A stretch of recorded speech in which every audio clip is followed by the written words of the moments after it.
Welcome to today's presentation on the psychological disorders of childhood. This is chapter 16 in your book.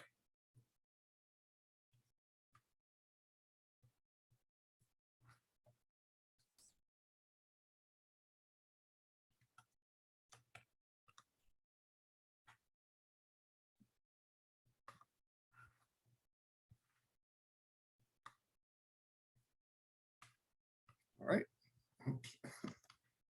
With this chapter, I'm reminding you of what we covered in the last chapter, that the DSM-5 includes among neurodevelopmental disorders autism and intellectual disability, which we spent a lot of time with in the last chapter. This time we'll be spending more time with things like ADHD. Your chapter talks about learning disorders, but I will not be devoting time to that, and a few of the other disorders.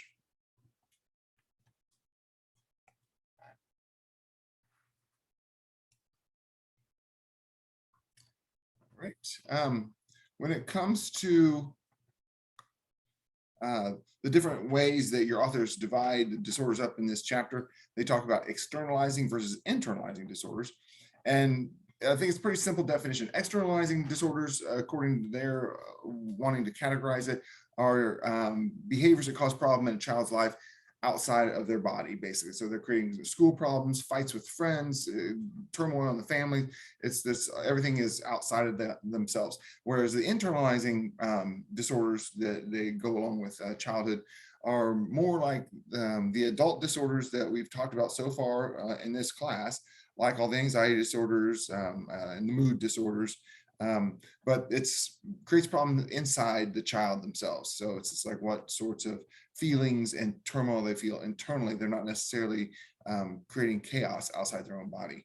One thing that's relevant about all this is that children, I believe, should be viewed through what's considered to be a developmental lens. That if we're coming up with diagnoses for children, we should keep in mind that a lot of children grow out of the different symptoms and different problems that they have. And it's not always healthy or good to place a label on a person when they're young that they can't shake later on when they grow up to be an adult. That's, I think, an interesting view also to take with adults, because I think adults can be viewed developmentally as well. To consider, especially if adult people have gone through significant distress, trauma, things like that. Sometimes there will be a developmental delay in their own, like, psychological, emotional, even social development. And so I sometimes hesitate to just freely use all the diagnoses that we've been talking about in this class, especially when it comes to personality disorders, because I think that those are labels that are sometimes hard to shake, and it may have to do with a learning that occurs that they can then move beyond the types of symptoms you might see. So that's my opinion on all that. Today, my computer is giving me a really hard time. I appreciate your patience. This is quite frustrating.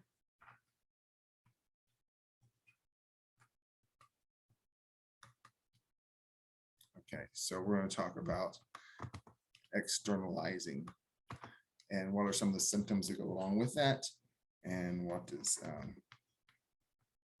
are some of the problems with it. Okay, so basically when your authors describe externalizing, as I mentioned, is talking about behaviors that create problems outside the person themselves. You look at the overall number of arrest rates for major crimes that include like murder and rape, grand theft auto, things like that. About a third of those were committed by people under the age of 21. So that's a significant population, given that that's, I mean, you're not having typically 10 and 12-year-olds do those sorts of crimes. We're pretty much talking about a smaller group of kids between the ages of like probably 13 and 21. So the small number of ages there that are accountable for a lot of those different crimes. Obviously, kids and adolescents are going to violate rules, so that's shouldn't be a surprise. But the question becomes, will what we consider to be like a childhood conduct disorder, will it turn into a pattern that won't be shaken by the person as they grow into an adult? Will it turn into antisocial personality disorder? And we talked about the personality disorders a couple chapters ago. And that's a concern and something the researchers have been trying to figure out, because when you start to see certain behaviors in a kid, where it's not that they're just not following rules, but they're actively destroying property, they're initiating fights, they're really creating some physical harm to people. And one of the big predictors that psychologists have been able to identify is something that's called callousness. And that is being indifferent to the suffering of others, including the suffering of animals. When it comes to animals, kids with conduct disorder that eventually turns into antisocial personality disorder can literally torture animals and find enjoyment in it and not get the distress that those animals are going through, which is kind of hard to imagine, but well, I mean, I can picture it. It's not fun to imagine it.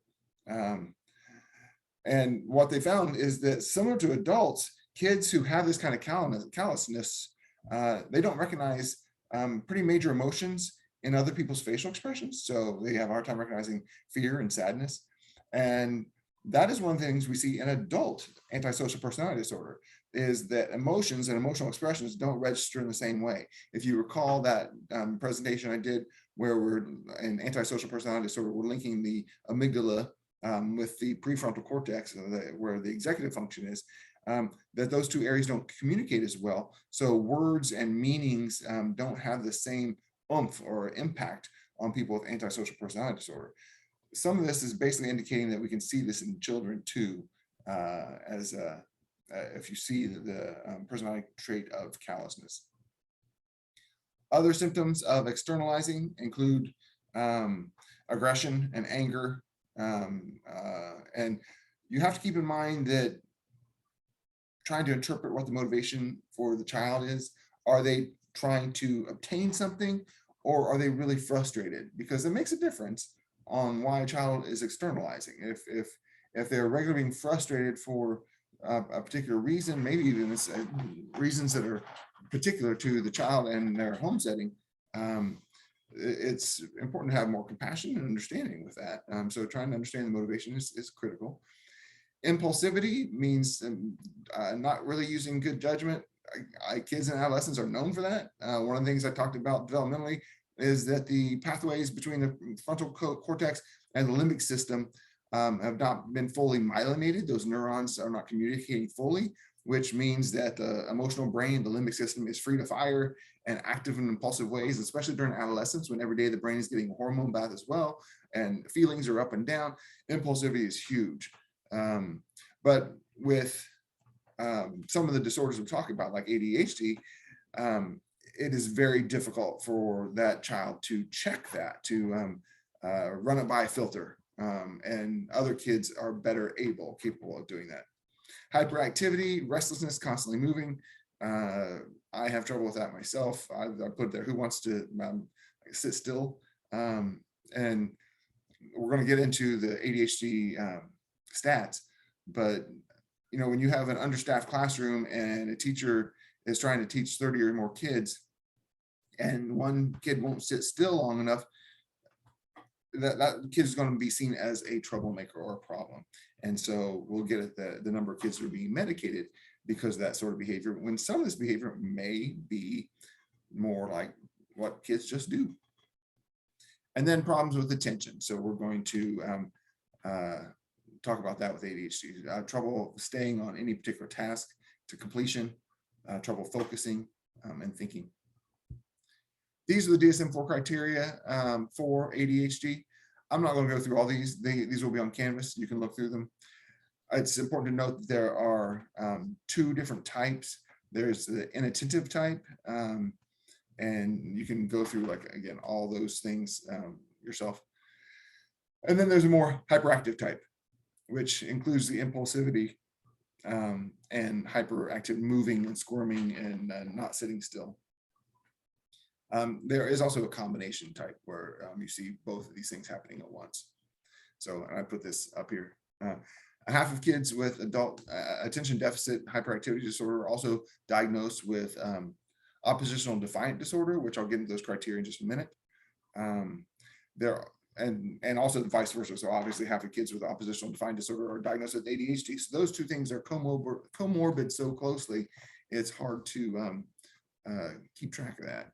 Subtypes of ADHD include inattentive, predominantly hyperactive, impulsive, and the combined. But usually the hyperactive is noticed in preschool and earlier, because if you have a child and they're 3 or 4 and they're running around the house like a wild person, you're going to notice that. But the attentiveness is usually required in tasks that are involved in schooling. So that's usually picked up first in elementary school.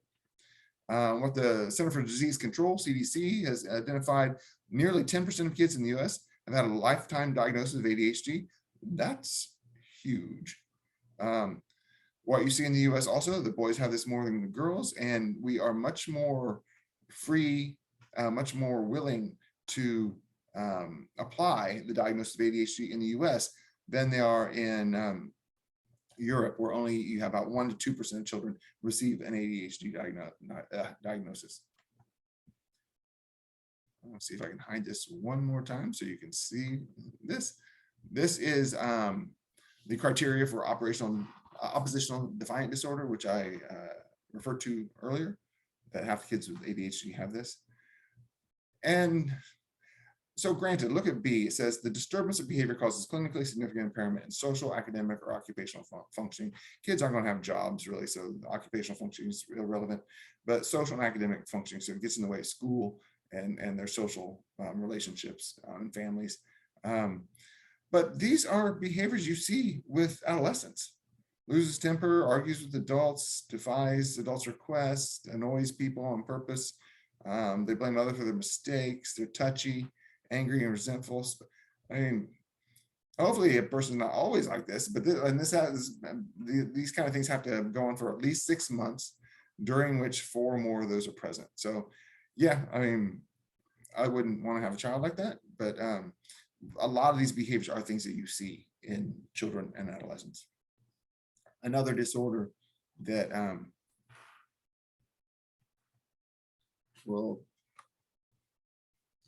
want to just refer you to is the conduct disorder.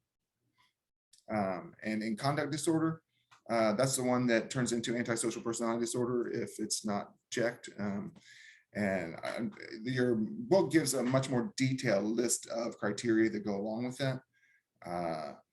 Basically, you're seeing aggression to people and animals, which I mentioned, starting fights, being cruel to animals, also sexual assault and rape, setting fires, destroying property on purpose, stealing, lying, shoplifting, and serious violation of rules. So what you see is that someone who's diagnosed with an adult as antisocial personality disorder, typically they are having this disorder as a child. Some risk factors for these externalizing disorders often include adverse situations in the home. Look at your book, they talk about the research on this. There is a whole set of criteria called the Adverse Childhood Experiences Scale, called ACEs. My plan is to include a self-assessment on that on Canvas that you can look at and assess for yourself what your situation has been like. The researchers have indicated that having 2 or more of the following increases risk 4 times that of kids with not having those number of factors for externalizing disorders: ADHD, oppositional defiant disorder, and conduct disorder. So having a very poor family, the ones growing up in, where there's overcrowding, mom's depressed, dad's antisocial, there's a lot of fighting and arguing between parents, and if the child has to be removed from the home for like child protective services or something like that, those are factors that really increase the odds of developing one of these disorders we've just been talking about. So those are some factors that researchers have looked at that contribute to that. Other causes, there's some biological factors that just basically include one's temperament. Researchers have looked at even infants trying to categorize personality styles, and you can see Some kids are real easy and they're non-reactive. I mean, even when they're babies, they go to sleep easily. They don't fuss. They're just easy. Then you have the difficult ones that are very reactive to situations, and any change in their circumstances is going to result in crying or just pardon me, being angry, frustrated. And then there's the shy temperament, the slow to warm, where the child can warm up to others, but is typically going to be more introverted. You can guess which temperament's going to be more connected with externalizing disorders, and that's going to be the difficult temperament. So that's one factor they've seen. Also, in research into genetics, indicates that a huge portion of ADHD is related to heredity, whether your parents, grandparents, your ancestors had those sorts of traits. But it's, as your book talks about, not one gene, one trait. It's polygenic. There are several different alleles on several different genes are contributing to this and create the variations within ADHD that we see. Also, different parenting styles. What you see, there's 4 different ones that have been researched heavily. The authoritative has a V in it. That's usually very good.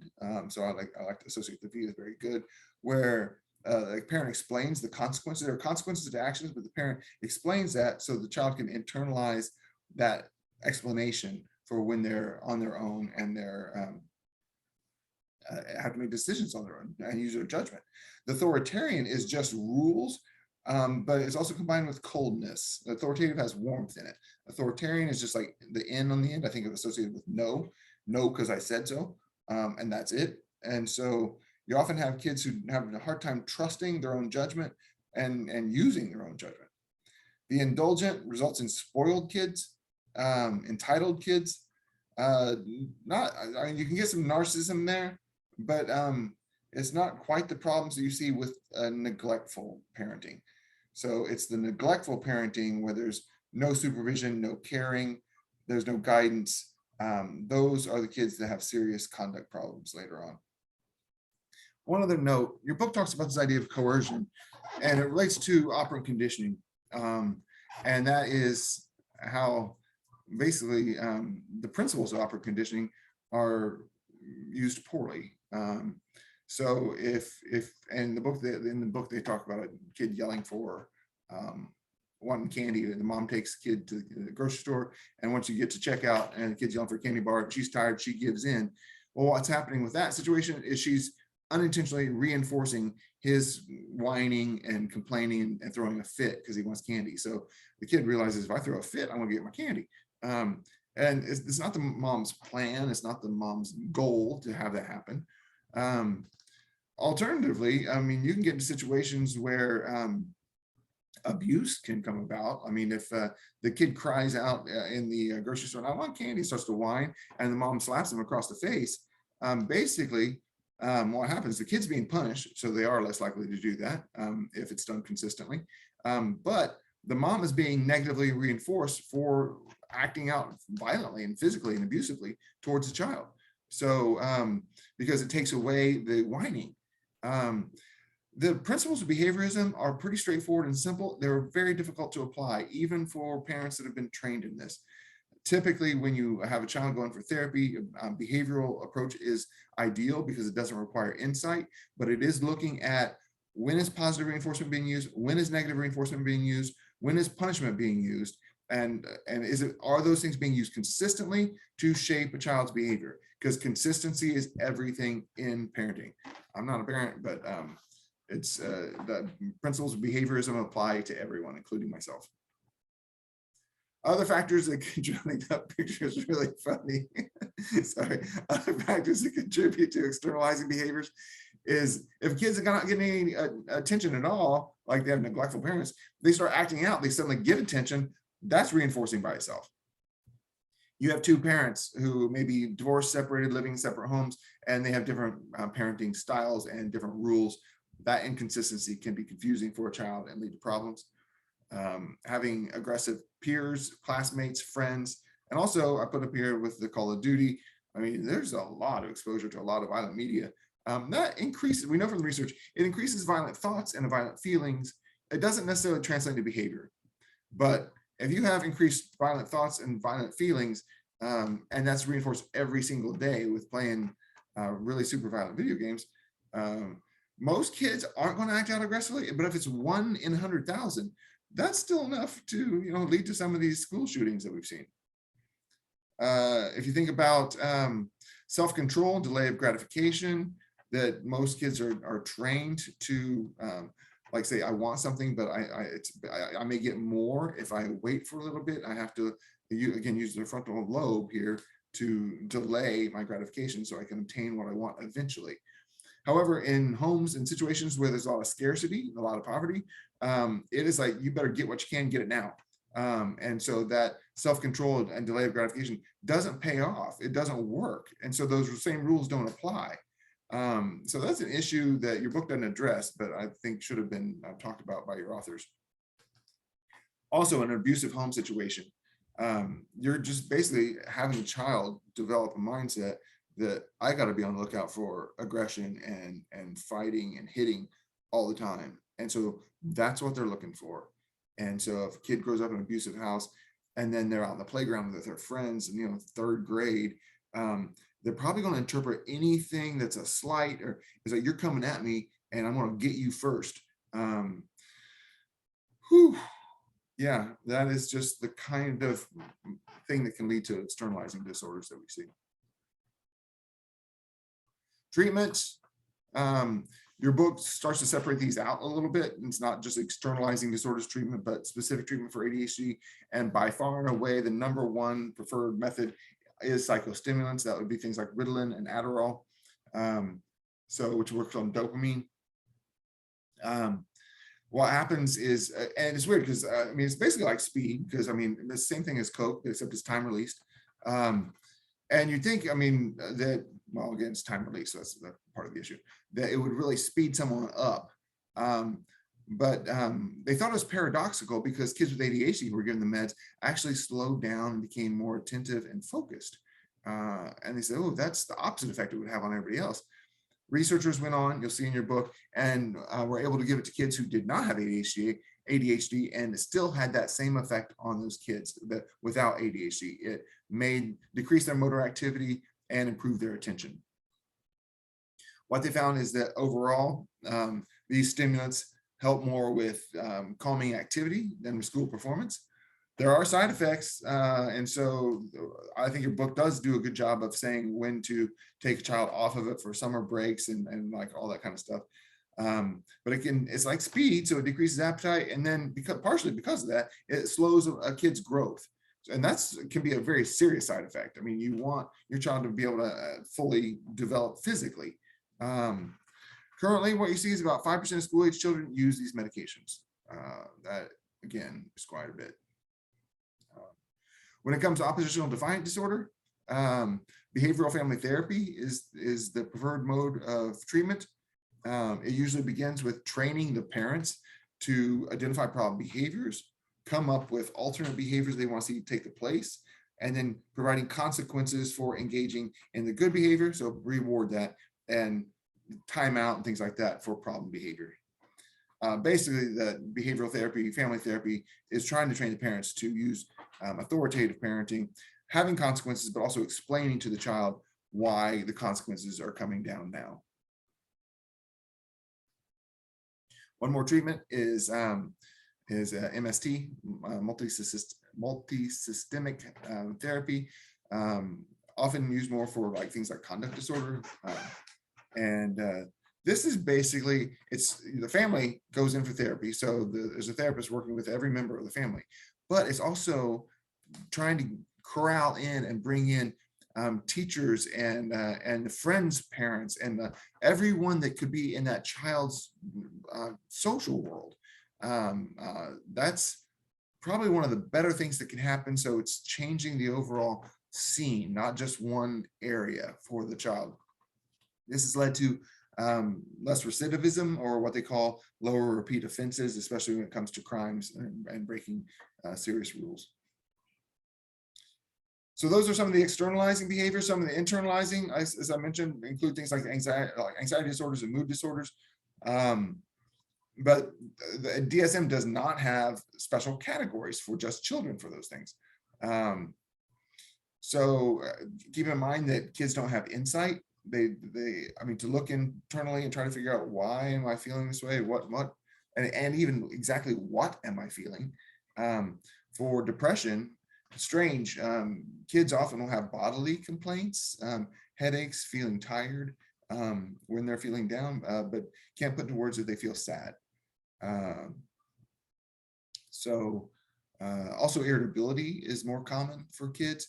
Strange because that's also one of the things you see among men, that men are, when they're depressed, are more likely to be agitated and irritable and angry and report being less sad.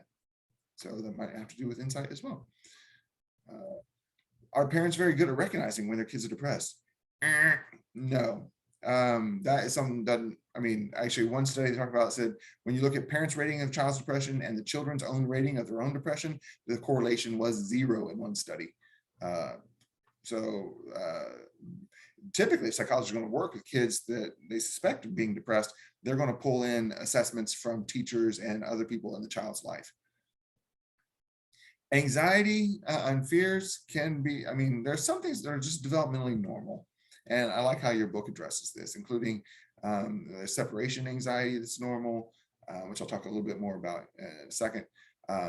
Fearing monsters in the dark between the ages of 2 and 4, fearing school between the ages of 5 and 8. Common. It's the fear of school, though. They talk about like school aversion or school phobia. That can create academic problems, and I mean, therapeutic interventions can help with that.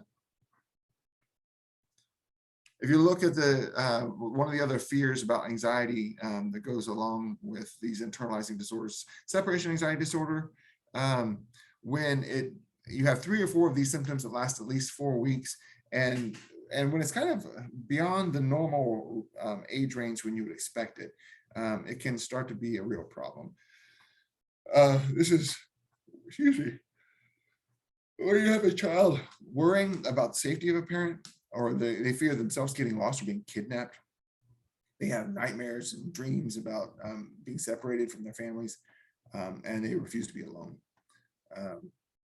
And so that is a common disorder that is seen among children that also can be treated in therapy.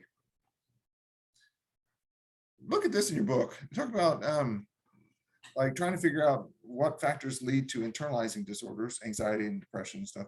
And there's this technique they use where they like they'll go to school classrooms and they'll ask kids, okay, you get like 4 pieces of paper. Now, here are the list of your classmates. Who would you identify as the most liked kid and the least liked kid?